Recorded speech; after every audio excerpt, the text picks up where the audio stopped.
non è un giorno buono. No, negativo. Abbiamo avuto una difficilissima partita contro il Porto.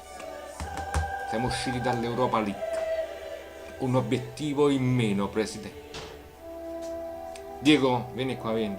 Che anche tu sei rimasto un po', anzi un po' parecchio deluso da questa cosa. Però,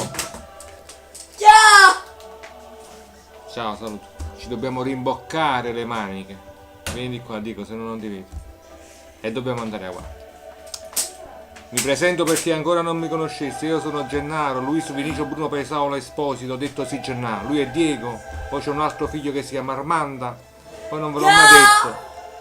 Ma qualche anno fa, esattamente 10 anni fa, dovemmo mettere un altro fiocco azzurro giù al palazzo perché sono nate due gemelle.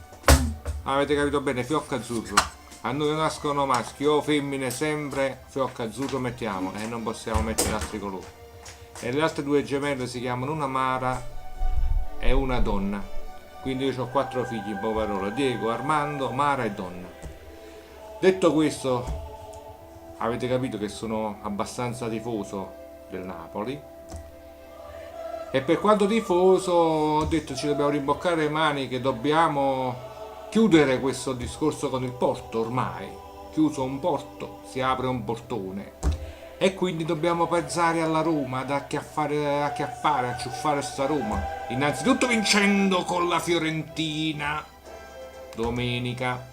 Anche lei ha giocato in Europa League e ha perso con la Juve, in avanti ci va solo la Juve in Europa League, presidente.